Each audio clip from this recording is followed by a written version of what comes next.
दिशा में केवल सेवा भारती नहीं करेगी। सेवा भारती का काम है, उन्होंने करना चाहिए, ऐसा नहीं होगा। काम हम सबका है, समाज का काम है। समाज के लोगों ने आगे आकर यह करने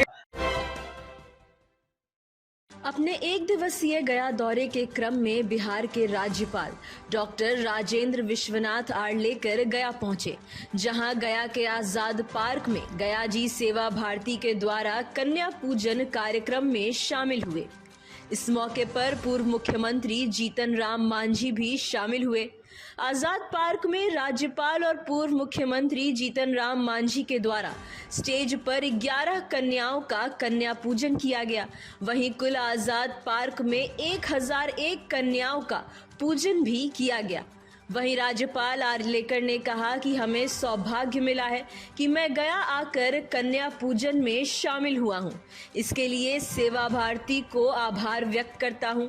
जिस तरह से हम लोग दुर्गा पूजा मनाते हैं, यह बच्चियां भी हमारे लिए दुर्गा का अवतार हैं।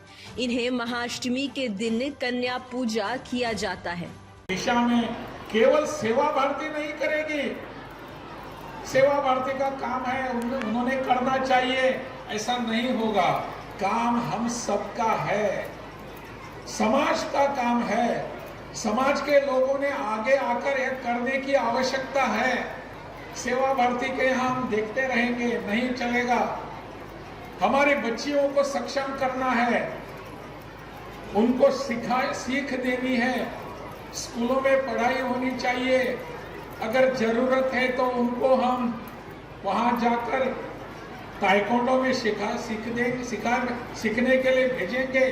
दंड कैसा चलाना है वो सिखाएंगे, शस्त्र कैसा चलाना वो हमारे बेटियों को हम सिखाएंगे। यह संकल्प करने की आवश्यकता है। हमारी बेटियों को ऐसे नहीं छोड़ेंगे, उनको जूडो सिखाएंगे, सब कुछ सिखाएंगे। और हाथ में शस्त्र लेकर कैसी जाती है हमारी बेटी, हमारी बहन, यह भी हम उसको सिखाएंगे। आज यह संकल्प करने का आवश्यकता है, यह संकल्प की जरूरत है कि हम कन्या पूजन कर से हम खुद को सीमित नहीं रखेंगे। हर अभिभावक ने इस पर सोचने की आवश्यकता है। समाज में ऐसे बहुत सारे लोग हैं जो यहाँ बैठे हैं, जो हम सबको इसके कारण मदद करने के लिए, सहायता देने के लिए तत्पर हैं। चलिए आज जाकर हम करेंगे। मेरी बेटी को, मेरी बहन को मैं सक्षम करूंगा, शक्ति दे दूंगा, और उस शक्ति से वो हमारे समाज में अपने सीना तान के चलती रहेगी। यह मेरी अपेक्षा है, यह हम सबकी अपेक्षा है। सेवा भारती तो पूरे देश भर में ऐसे कार्यक्रम करती रहती है। सेवा भारती का काम इतना पुराना है अभी, और इतना अभी सब समाज में पहुंच चुका है। सेवा भारती के ऐसे उपक्रमों में, कार्यक्रमों में हम सबको सहभागी होने की जरूरत है। उनको आशीर्वचन देने की जरूरत है, उनको सहयोग देने की आवश्यकता है। हम सब उनके साथ में रहेंगे।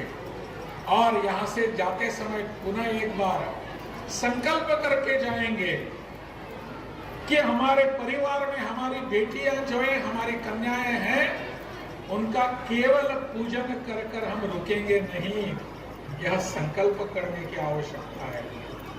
आज का दुर्गा अष्टमी का पर्व है, लेकिन आशीर्वाद माता तब देगी जब हम तत्पर रहेंगे काम करने के लिए। हम घर में बैठने के बाद माता आशीर्वाद की आवश्यकता है, हमको पहल करने की जरूरत है, तभी माता हमको आशीर्वाद देती है।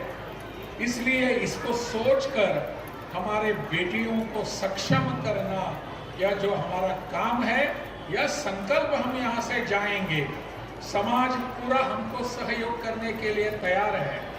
उनकी तत्परता, उनकी सहायता लेने के लिए हमको भी सक्षम होना चाहिए। यही भाव आज के दिन आप सबके मन में आए, ऐसे में माता दुर्गा माता के चरणों में प्रार्थना करता हूँ। जय हिंद, जय भारत। पेश करते हैं और हमारी सनातन परंपरा देख लीजिए। इसलिए हमारी सनातन परंपरा हजारों वर्षों से जो कहती है कि बेटियों का सम्मान करो, कन्याओं का सम्मान करो, आज उसी का हमने अनुपालन किया है। हमारे सभी लोगों को गर्व होना चाहिए ऐसी परंपरा पर, ऐसी संस्कृति पर। बाकी लोग कहने वाले कुछ भी कहने दीजिए, लेकिन हम सबको गर्व है कि हम इस परंपरा में जन्मे हुए हैं, इस संस्कृति में हमारा जन्म हुआ है, इसके लिए हम सबको गर्व है। और यह गर्व कायम रहना चाहिए, हमेशा के लिए रहना चाहिए। हमें कुछ बुराइयां हो सकती है, नहीं ऐसा नहीं, परंतु उसको सुधारने का भी अवसर है। आज हम देख रहे हैं, केवल बिहार में नहीं, पूरे देश में अपने बेटियों पर अत्याचार हो रहा है, अपने बहनों पर अत्याचार हो रहा है। इसके लिए हमको क्या करना चाहिए? आज हमने कन्या पूजन किया। क्या हम सभी हमको कन्या पूजन तक ही सीमित रखेंगे?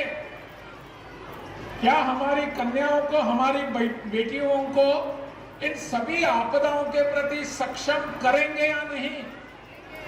सक्षम बनाने की आवश्यकता है। केवल पूजन से कुछ नहीं होगा। पूजन तो जरूर करेंगे, हमारे बेटियों का, हमारे कन्याओं का, हमारे माताओं का हम सम्मान जरूर करेंगे, लेकिन इन सभी माताओं को, इन सभी कन्याओं को आपदाओं से, हमारे विरोधी शक्तियों से, ताकतों से लड़ने के लिए सक्षम भी करेंगे, उनमें शक्ति भी देखेंगे। जैसे मातृ रूपेण संस्थिता नमस्तस्यै नमस्तस्यै है, वैसे शक्ति रूपेण संस्थिता नमस्तस्यै नमस्तस्यै नमस्तस्यै। शक्ति का पूजन करने की आवश्यकता है आज में। आज समाज में जिस तरीके से हमारे बेटियों पर और बहनों पर अत्याचार हो रहे हैं, उसके लिए पुरुष तो सक्षम रहेंगे ही, परंतु हमारी बहनें, हमारी बेटियां, माताएं भी सक्षम बनने चाहिए। उनके लिए क्या प्रयास है? आप सब इसलिए यहाँ उपस्थित हैं, छोटी छोटी बच्चियां, अपनी कन्याएं, अपनी बेटियां, कि आज उनका विशेष दिवस है। जहां उल्लेख किया गया कि यह हमारी संस्कृति की एक परंपरा है कि अपनी जो भी बेटी है, उस बेटी का हमेशा के लिए, सदा के लिए सम्मान करना, और उस बेटी को लेकर हमको आगे बढ़ना है। उस बेटी का सम्मान करना, गौरव करना, पूजन करना, यह हमारी संस्कृति ने हमको हमेशा के लिए सिखाया है। और इसीलिए आज का कार्यक्रम, जो एक सनातन धर्म की विशेषता है, वो कार्यक्रम यहाँ संपन्न हुआ। मेरा सौभाग्य रहा कि बेटियों का मैं पूजन कर सका, हमारी कन्याओं का मैं पूजन कर सका। उस कन्या को हम माता देवी के, माता शारदा के रूप में हम देखते आए हैं। असली ऐसी हमारी सनातन परंपरा है। दुर्भाग्य से कुछ लोग सनातन धर्म पर कुछ गलत बातें करते रहते हैं। उनको सनातन धर्म या सनातन परंपरा या अपनी विशेषता कितनी समझ में आई, मुझे समझ में नहीं आ रहा है। परंतु हर रोज उठकर सनातन धर्म को गालियां देना, सनातन धर्म की संस्कृति, सनातन परंपराओं को पीछे ढकेल देना, भला बुरा कहना, कुछ लोगों की इस देश में आदत बन गई है। उन सब लोगों को, हम सबको हमारी ताकत, हमारी परंपरा क्या है, वो दिखाने की आवश्यकता है। सनातन परंपरा यह है, हमारे सनातन की विशेषताएं ये हैं। उनको पूछना चाहिए कि उनके घर की बेटियों का वो सम्मान करते हैं या नहीं। जो हर रोज उठकर समाज सनातन को गालियां देते हैं, उनको खड़ा रहकर पूछने की आवश्यकता है कि आपके घर में जो स्त्रियां होती हैं, महिलाएं होती हैं, बहनें होती हैं। गया से जितेंद्र कुमार की रिपोर्ट।